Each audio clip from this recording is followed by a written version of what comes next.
So we've talked about bonding now, and we've broken it apart into two categories. We've said there's ionic bonding and there's covalent bonding.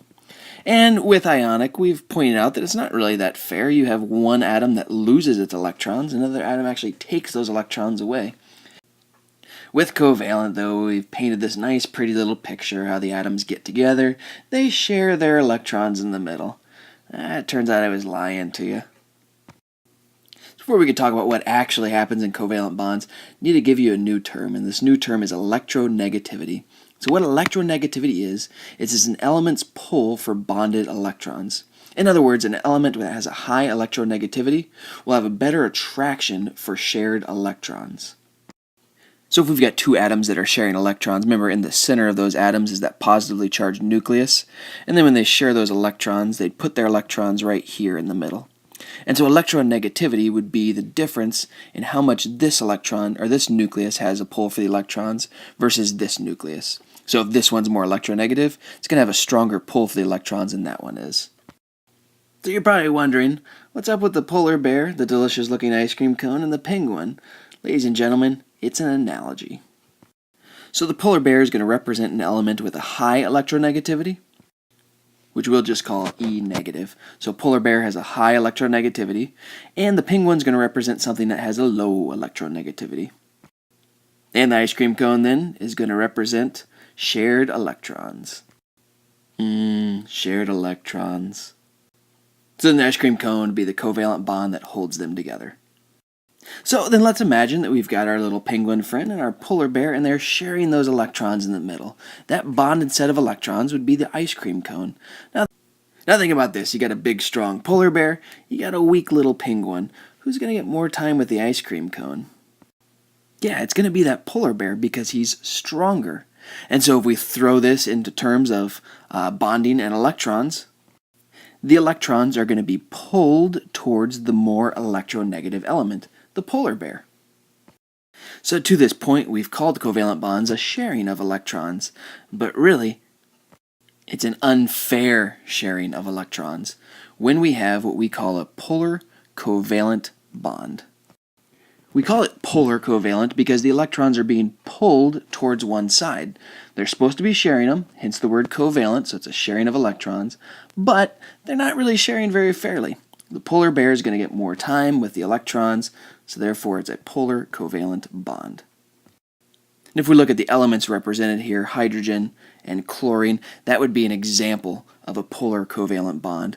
So hydrogen bonds to chlorine, and we draw that little line in the middle there that represents a single bond, so two electrons that are being shared, but the electrons are not being shared fairly. In truth, the electrons are going to be pulled towards the chlorine, and they're going to spend a little bit more time with the chlorine than they are with the hydrogen. So they're still sharing, it's just not fair. Now, if we think about two polar bears against each other, they're the same strength. Neither one is going to be stronger than the other because they're identical. So this would be like chlorine and chlorine. And if you think of them sharing electrons, well, chlorine and chlorine, or polar bear and polar bear, are the same strength, so neither one is going to be able to pull the electrons away from the other. Same thing with weak little penguins. They're both really, really weak, but they're the same weak, and so they can't beat each other out. And so when they share an ice cream cone, they share it fairly because neither one can pull it away from the other. We call these non-polar covalent bonds. In other words, they're not pulling. This is an actual fair sharing of electrons. So this would be the only example of a legitimate covalent bond where they're legitimately sharing their electrons. So the only truly covalent bonds are going to be the bonds between identical elements, so Cl to Cl, Cl2, or H to H, which is H2, or oxygen to oxygen. All of those are going to be nonpolar covalent bonds. They're nonpolar because they're both the same strength, and so they have to share those electrons fairly. And electronegativity actually ties into ionic bonds as well. So ionic bonds, this is like a really, really big polar bear versus an extremely weak freshman penguin. This big old polar bear, he's not going to share nothing. He's going to snag those electrons and take off and hit the road. So then our penguin is going to be our metal, our cation that loses those electrons. And then the polar bear would be our anion, the nonmetal that takes those electrons away. So as a result, we have a positive and a negative that attract each other. So how can we figure out which elements are more electronegative than the others? Ladies and gentlemen, I bring you to the periodic table again. Yes, there is another trend on the periodic table. So the most electronegative elements are up in this corner of the periodic table where the polar bear is. The least electronegative elements are down in this corner where the penguin is, and they increase as you go from this corner to that corner. The most electronegative element on the periodic table would be fluorine. The noble gases don't count. They don't have any attraction for electrons because they don't bond. And then the least electronegative element would be francium. And then electronegativity increases as you go up and as you go over. So in other words, a couple examples, calcium would be less electronegative than magnesium, but it would be more electronegative than rubidium or potassium because it increases as you go this way. So potassium would be the least in this row, bromine would be the most in that row, and it also increases as you go up.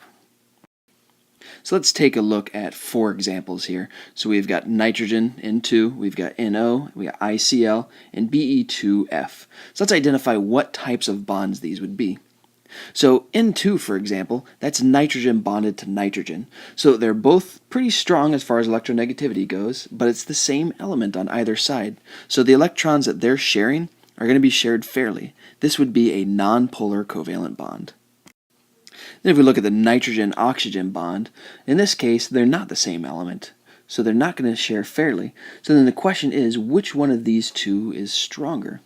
Well, remember, electronegativity increases as you go up, but they're both in the same row, so neither one's higher, and it increases as you go over to the right. And so since oxygen is farther to the right, that means it's going to be more electronegative than nitrogen. So it's going to be polar, and the electrons are going to be pulled towards the oxygen. And ICl. So iodine and chlorine, 2 different elements, so they're not going to share fairly. And since electronegativity increases as you go up, chlorine and iodine are in the same row, so chlorine is going to have a higher electronegativity. So the electrons will be pulled towards the more electronegative element, chlorine. Finally, beryllium and fluorine, we see that they're on complete opposite ends of the periodic table, and they're also a metal and a nonmetal. So we can recognize this right away as an ionic bond. What makes it an ionic bond is the fact that fluorine is so stinking electronegative and beryllium is so stinking weak that fluorine can completely take the electrons away from beryllium, making it an ionic bond. So it's just an extreme polar bond. And so that's it. There's really only 3 types of bonds. There's nonpolar covalent, polar covalent, and ionic bonds. Nonpolar covalent comes from 2 elements that are identical, sharing electrons. Polar covalent comes from 2 elements when you have different electronegativities. So be able to identify which one is going to pull the electrons based upon that increase up and over. And then ionic bonds are just when there's such an extreme distance from metal to nonmetal that you wind up with no sharing whatsoever.